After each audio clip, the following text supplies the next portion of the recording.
How do you get revenge against somebody that ruins your vacation? We'll get to that in a bit, but first, Deadbeat Dad. I, 26-year-old female, have been raising my son as a single mother for a while. I'm now in a happy, committed relationship with someone who provides for him, and together we even had another child. Anyways, my oldest child's bio father sees him about 2 times a month for a total of 6-ish hours. He always asks me to take photos, and usually I just oblige and send them and go on my way. Recently, I found out that he's been posting them and acting like father of the year over here, and uses our son to pick up chicks when possible. I then took it upon myself to edit the photos I took from there on out to have his eyes spaced more apart. I didn't tamper with the kids in the photos, and yes, I kept the originals, but now he looks like Sid the Sloth in his Instagram pics. Have fun pulling chicks with that, buddy. My question is, does being a single father and posting pictures with your kids usually attract people? Wouldn't that usually be a light red flag for most people? Also, hi, I'm Steven, and if you love awesome stories of revenge, why not hit that subscribe button down below? That said, our next story is, hurt my little sister? Fine, I'll get you back. This isn't me, I'm the little sister. My sister passed about 6 months ago, and one thing I loved about her was how petty she was. Well, this story is one of my favorites. She'd set me up with this guy who I dated for almost 8 years. My sister thought he was a good guy and thought because of who his ex was, the rumors weren't true that he was an abusive person. When I was 19, I came over to my sister's house. She had just gotten home from taking the kids to school, and I met her in the yard. That morning, I'd again gotten into a fight with my ex, and he had gotten violent. I had a bruise on my eye and down my cheek. I had to come get some time with her. She looked at me, asked what happened, and I'd reluctantly let her in and explained what was going on. Furthermore, he didn't know that I was there, and I was scared he was going to find out. Oh, bless the souls of the goddess that was in that wonderful woman. She found out why he and I had gotten into this fight and how it had escalated. My sister helped me pack that day and get my stuff into my car. As this is going on, my sister's going around the house and just taking small items. She took all the good lighters. She took all the toothpaste tubes that weren't open and left the almost empty one. She left him with 1/4 of a roll of toilet paper and taking the last of the package. She took the salt shaker, mostly because it was a pretty shaker, and also the pepper shaker, leaving only the pepper in the box, which, mind you, he hated using those for pepper. The only thing I knew she took was the toilet paper, and I wasn't returning that. Needless to say, this woman here was already my hero before this, but darn it, she was definitely my superhero after this. I got several messages and calls from my ex later that night asking about those said items. I told him I didn't know, every time. After the last call, I'd yelled, "Look man, I don't know what the freak happened to the crap I freaking bought anyways, so stop calling me." I hung up the phone, and my older sister, the witch, is laughing. I asked her what was funny, and she informed me what she did. No, I didn't tell him. I'm definitely sorry for OP's loss. I think we can all agree hearing this story that she sounds like a very awesome big sister. Anybody with a sibling like that that's going to those lengths to look out for you, I think you're incredibly lucky to have that. Our next story is, lie to me? Enjoy figuring out what food you're opening. A few years ago, I was seeing this guy. It wasn't exclusive, but we knew there were other people. For the sake of the story, he's my boyfriend. He had kids and a pretty chill baby mama. I was cool with her and she was cool with me. Basically, as long as I don't mistreat the kids, she was fine, but I was seen as the cool family friend. But I digress. One day, my boyfriend told me that he had the kids for the day and was going to Chuck E. Cheese for a day of mediocre pizza and cake. So I decided to go to his baby mother's house to have a relaxing spa day / crap talking session. So imagine my surprise when I go over there and see the kids playing in the yard. She asked why I came over with masks and wine, and I told her. Cue all the confusion and trying to contact him. He finally answers after 30 minutes and says that he's with me, while I'm standing beside her, silently fuming over the lies. After me and her talk and calm down, I go back to my boyfriend's place and go crazy. I cut off the labels on the canned items in the pantry, except the dog food.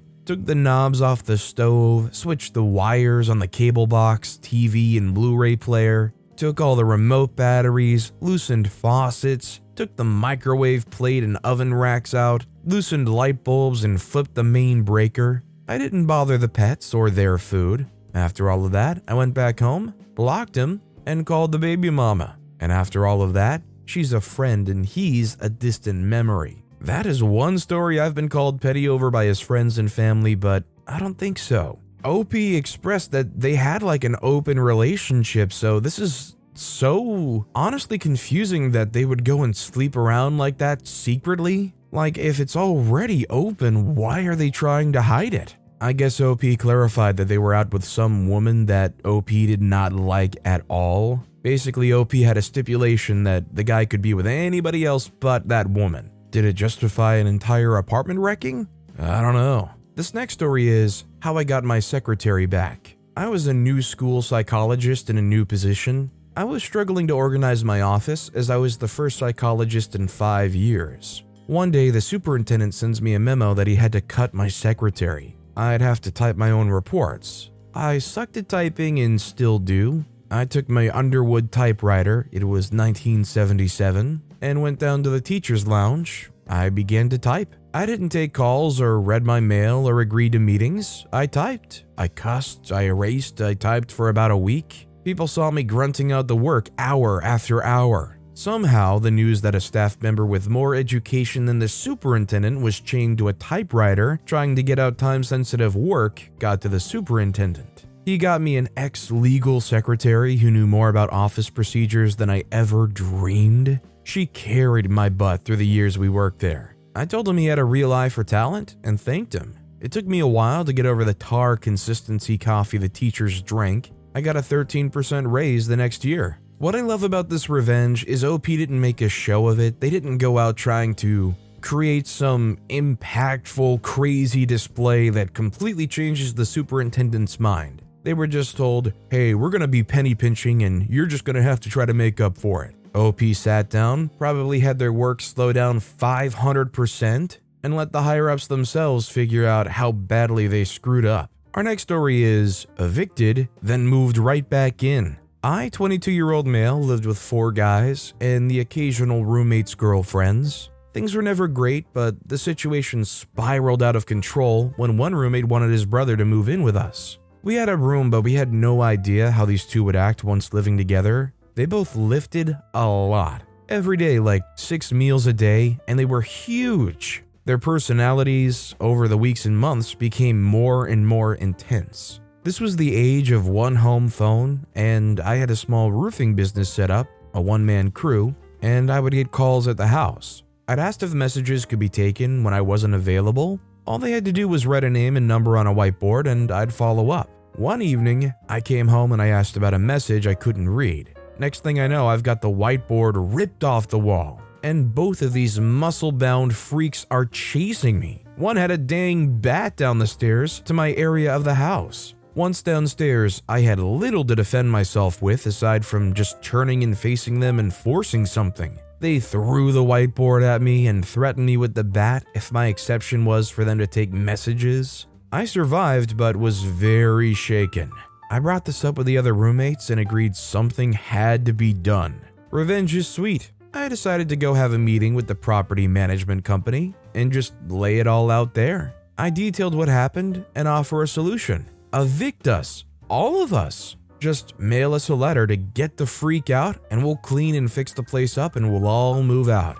Then after everyone's gone, I'll pull back in with my other 2 roommates and move back in. The plan required some work, but me and the other roommate were all in to get these other 3 out. If you're counting, that means there was another one we wanted out as well, and you'd be right. The other roommate was a pig and didn't clean anything, so we took the opportunity to get him out as well. The letter arrived and we all witched about having to find other places to live, clean, fix holes due to the whiteboard incident, etc. But these 2 muscle-bound dudes pitched in and helped. I moved all my crap into a trailer in the driveway and waited for everything to be moved out. The last day of the month came and they were gone. They'd found a new apartment together and I moved back in with one roommate and I got a lease moved into my name. We looked for acceptable new roommates and found a few good guys and all was good. I heard from a common friend that the 2 brothers found out rather quickly that it was all a setup to get them out They were pissed. I couldn't have been happier, honestly. It was one of the greatest feelings I've ever had. Jerks finally got what they deserved. That said, it was a rather small town and I was kind of freaked out for several months that they'd show up at the house or I'd see them out. I could run a lot faster, but darn if they managed to get a hold of me. I'm just wondering if these muscle-bound, big, strong brothers were on the juice, so to say. Not to say that that has to be the reason why they act that way. I mean, they can just both have terrible temper problems. Either way, I don't blame OP for wanting to do whatever they can to get away from these people after they charged after them while weaponizing a whiteboard. Our next story is, no Halloween costume? Enjoy your Easter candy. Told to me by a coworker. She and her husband were in a new house passing out candy on Halloween. An astonishing number of teens with no costumes at all came up for candy. If she asked what they were dressed as, they'd mumble, "teenager," mildly belligerently, and hold out their bag for her to add candy. Now, she knew that if she didn't give them candy, then her house could be targeted and toilet papered or other tricks. However, she developed a plan. All year long, she saved up old candy. Broken, half-melted candy canes, smushed old Cadbury eggs, saved. All augmented by the cheapest, lamest candy the store had to offer. You see where this is going. The following Halloween, she had 2 bowls. All those cute little kids got top quality candy dropped into their buckets. Teens who couldn't be bothered got a big handful from the other bowl. Since she was delivering, all they heard was the satisfying thump into their usually cheap plastic bags. Not until they got home would they realize some unknown person had provided them with tricks instead of treats. I don't think it's necessarily in the full spirit of the holiday, but I kind of get where they're coming from. If you're going to go around and request free candy from all of these people, you can at least try to put a little effort into it. If you're gonna show up and be like, "I'm dressed as a teenager," like maybe you don't deserve candy. This next story is, sorry SFC, that's not my job. So for context, I just recently separated from the army after 8 years of service. I was a 25U, basically IT generalist / telecommunications specialist, but also spent most of my career in special operations, so I also had combat experience, and definitely think / act like an infantryman. Well, after leaving the SOF community, I opted for a regular boring unit in my home state, so that I could finish my contract and just move back home. I was only in this unit for 16 months. During that short duration, I was under the supervision of an SFC that I did not agree with whatsoever on basically anything. This gentleman was very much the, "I'm your boss, do what I say without question" type of person, and I simply don't respond to that. Fast forward to about 90 days before I finished my contract and leave honorably, this Sergeant First Class comes back from their deployment to Korea. Not a real deployment in my opinion, and treats me even worse because I did make a couple of poor decisions and got myself facing a forced separation from the army. Basically, our interactions went from agree to disagree to, "You're a terrible example for your soldiers and a crappy human." All this because I smoked some weed, by the way. Anyway, part of this person's job was to go up to our brigade S6 once a week or so and interact with a civilian net tech working there. Unbeknownst to the Sergeant First Class, that civilian is retiring, and the contractor is actively looking for a replacement, so I applied and got the job. Now I'm on my 2nd week working this position, and I've had this Sergeant First Class come to my office a few times already, asking for things that aren't within my scope of responsibility, but that apparently the last guy helped him with anyway. I simply cannot explain the satisfaction I felt the first time I was able to say, "Sorry, Sergeant First Class, that's not my job." He was visibly angry and called my boss, the owner of this contracting company, who also said, "That's not his job." So now at 27 years old, I make literally 3 times what I did in the army for basically the same job. And I get the satisfaction of essentially controlling the success of an individual I quite dislike. I would never intentionally sabotage anyone, but I'd be lying if I said I didn't make his job a lot more inconvenient. I definitely still get a bit lost in the military terminology, and there was a bit of acronym alphabet dodging that had to go on here, but the bottom line here is essentially this is a boss That was insufferable, and then OP finds themselves in a spot where they can make that boss's life a little bit more difficult now. That's pretty darn satisfying. This next story is deliberately delay my time out at work. Enjoy the stress of missing your meeting/client/deliverables. I worked in an ad agency years ago, and I always leave at 6 p.m. I don't fancy why I would overstay when I finished all my deliverables. I want to go home, spend time with family, play my favorite video game, and rest. At some point, my friend told me that this office mate of ours said, "Watch me delay OP. I'll make sure that he doesn't get to leave at 6. For no apparent reason. She was just being a witch. She gave me a task before leaving, and the very next day, I got my sweet revenge. I installed a download manager in my computer and downloaded a huge file, like 80 gigabytes. Download managers tend to siphon all internet bandwidth, and that morning, she was visibly upset, stressed as she couldn't send an immediate file to a client, which I think got her in trouble, as I saw her get called by our boss, and I overheard something like, "Why didn't you send this? Blah blah." It was beautiful. Honestly, I'm just impressed that this place has such a bad internet setup where you can siphon all of it like that. I'm guessing the way these download managers work is they create like multiple different download threads. It's basically like doing 5, 10, maybe even more downloads at the same time to try to make it faster. It's like instead of using one straw for your chocolate milk, you stick 5 in and drink from all 5 at the same time. If you've got the internet bandwidth to support it. This next story is, car disrupts a neighborhood, the neighbors retaliate en masse. About 18 years ago, yes, I'm aware that I am old, someone parked their car in front of an apartment building with like 8 units. This is in a university area, and free spots are rare. Very few spots that you can just park and let it sit indefinitely. This person's car would go beep beep every time a bus came by, all hours of the day and night. The bus vibrations would set it off. The bus route was like 40 feet away from the car. I was in an apartment across the street from the offending car, and the freaking thing was there for weeks. It was an evil pleasure to watch the growing vandalism and garbage and rageful notes put on the windshield. I'm talking broken windows, raw eggs, everyone's garbage on the hood, a dead pigeon hucked in the driver's seat. The owner slithered in when I was out of the area, so I don't know if they were confronted, or maybe the police finally took the thing away. I think the thing here that cemented their fate more than anything was not necessarily that they were already taking up one of the free apartment spots, which everybody in an apartment clearly would hate. It was that beep beeping right in front of everybody's apartment every time a bus came by. Just imagine you're in your apartment, some jerk is taking up one of the spots that belongs to the apartment, and not only that, but every time a big vehicle drives by, you hear beep beep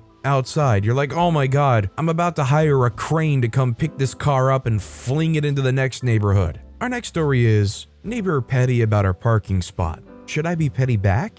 If so, how? I live in a townhouse complex. Everyone has 2 parking spots directly in front of their townhome. I only have 1 vehicle. My 60-ish cookie neighbor has only 1 car. She parks to the far side of her spaces. This results in a lot of extra space in front of our places, which everyone finds tempting to use, despite my asking them to park on the other side of my car or in visitor parking. Ever since I moved in a year ago, she would leave me notes, text me, or come to the door anytime anyone I knew, or even didn't, parked in her spot, even just to drop something off. Even if they're only a few inches over the line for a minute, she'll yell out the window. I've told everyone I know not to ever park there, even delivery drivers. Sometimes, unfortunately, delivery people still do at times. Now it's winter and there's snow. Today, my dad had to pull forward into her spot to back into visitor parking. This resulted in a slew of texts about how his car resulted in dirty snow clumps falling in her spot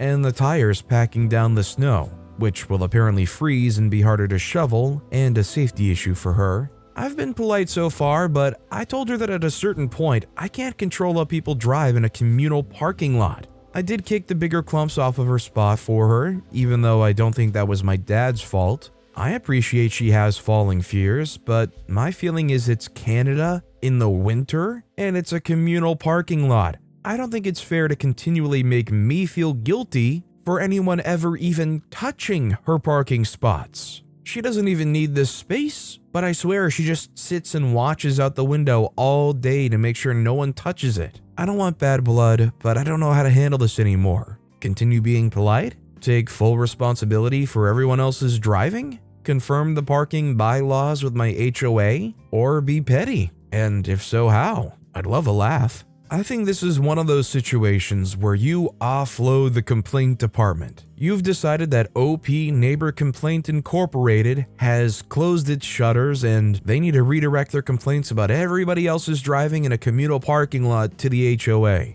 This just should not be on OP's shoulders. OP has nothing to answer for here. This next story is Ruin My Mini Vacation? Goodnight. I was bullied all through my school years. They went after my weight, clothes, ADHD, taste in music, complexion, eyebrows, etc. You name it, they bullied me over it. One girl in particular, we'll call her Jane, held a grudge against me for years. Because when we were in the Girl Scouts, elementary school, she claimed that my mom called her mom telling her Jane was bullying me. Jane denied bullying me, of course. First, yes, she was bullying me. Let's be honest here. Second, I'd asked my mom repeatedly about this alleged phone call, and she swears she never did. My mom is an amazing, supportive person, and I'm obviously going to believe her over Jane. Third, even if this phone call had happened, it was years ago. Fast forward to junior year of high school, Jane and I are both in drama club.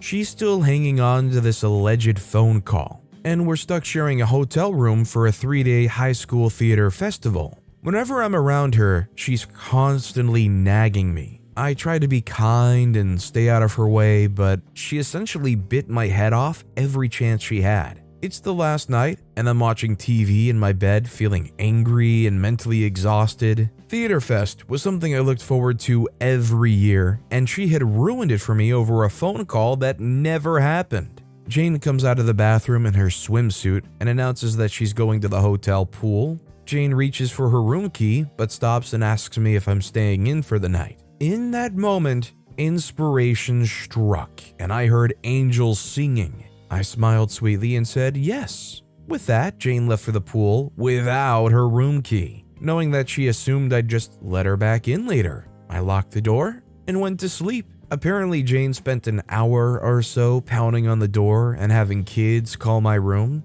I'm a sound sleeper, so I didn't hear any of this. Wink. Keep in mind that our teacher was just down the hall and could easily help Jane get a new room key. Finally, Jane and our teacher got a new key, and she was able to get back in. The next morning, Jane growled at me for falling asleep and locking her out. I acted, theater kid, mortified, and told her and our teacher that I must have been more tired than I thought. I know Jane suspected that I did it on purpose, but she couldn't do anything about it because there was no proof. After all, Jane was the one who chose to go to the pool without her room key. When I got home, I told my mom everything. She told me, any other person, I would have been upset with you, but she had that coming. We still laugh about it every now and then. Jane never mentioned the alleged phone call again, so mission accomplished. One thing I've learned, not necessarily from my own mistakes, but just from other people's regrets in general, is that if you're leaving somewhere that has a lock,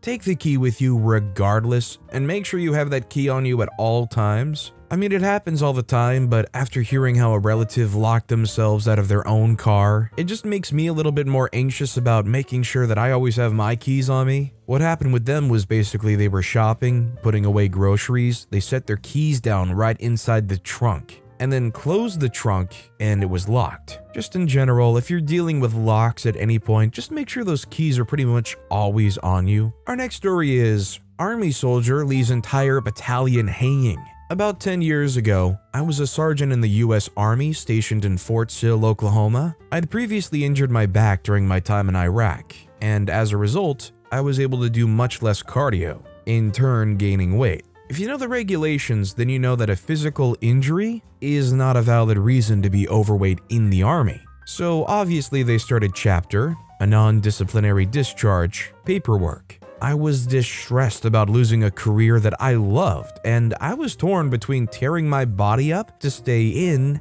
and saving my body to be able to not be restricted to a wheelchair in my future. I chose the latter, ensuring that I would be chaptered out of the army, honorable discharge. During this process, I was very bitter about the system that kept telling me that I couldn't stay in. I was also the battalion ammo NCO for the battalion, yes, as an E5. The battalion ammo non-commissioned officer is responsible for ordering, picking up from the ammo depot, and returning brass and unused ammunition to the ammo depot. And there's only one in each battalion. This person must be trained in a 40-hour course to learn how to use the ordering website and given sole power over the ammo ordered. I was that one. Upon learning my battalion had a large integrated field exercise coming up, I saw my chance for revenge against the system. I deliberately did not order the ammo for about 2 weeks while I was clearing to leave the army. Nobody came asking questions, not even my first-line supervisor. I let it ride all the way up until I started terminal leave.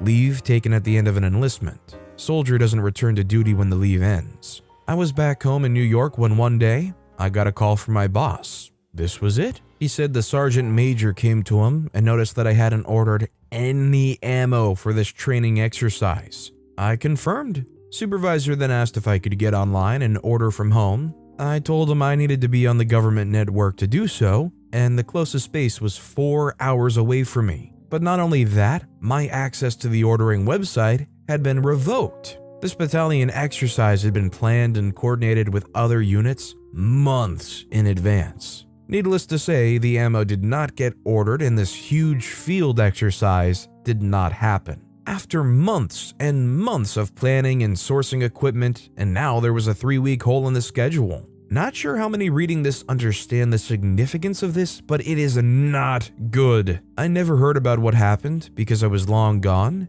but I know it couldn't have been good, and I'm sure there were some opportunists there who couldn't wait to dirtbag my name. That's okay though. To this day, I still feel like I won. This is 100 million% on them. If they're going through the paperwork to discharge you, and nobody even looks to replace what you were doing for them, it's not OP's fault that they stopped doing their job when they're told, hey, you're getting canned, basically. That said, our final story of the day is stealing kids' lunch? Not if I can help it. Let me begin with that at the time, I was a moody 9th grader living with my aunt. I, 15-year-old female at the time, went to grab my lunch as per normal, but this particular day, there was something wrong with my lunchbox. It didn't feel as heavy as it did the morning I put it in my bag. So I looked inside of it, and it was empty apart from an apple and my drink. I reported this to the teachers and the principal, but all they could come up with was that I was framing another kid with stealing even though I wasn't. And the lunch stealers kept stealing my lunch for the next week, and me going back and forward with the school staff,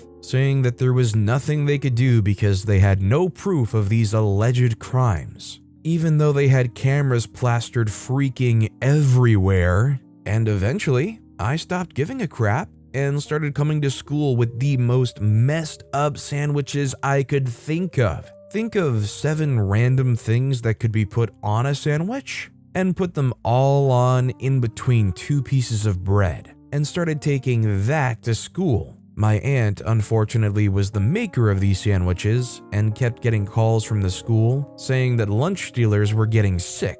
And at first, my aunt was confused about why the school was calling her for a child that she wasn't caring for. And then she realized why and replied, "Lunch stealers ate OP sandwiches, didn't they?" The school replied with, "How do you know this?" And she simply said, "Because I made the blooming things and could recite to you exactly what I put in it." And after approximately a month of this, I started taking normal sandwiches to school again, and lo and behold, my plan worked beautifully because none of the other kids, including myself, never had our lunches stolen ever again. I will say that I never knew who was behind the stealing, but I just wanted to get this out so that others experiencing the same thing know that there's a passive way to get them to stop without actually knowing who the thieves are. If these kids are stealing and eating food that aren't theirs, why would the school, instead of punishing the kids who are clearly getting sick, for stealing said food, why would they go over their heads and start calling the parents of the kid who brought the food to school? What kind of moronic school setup is this?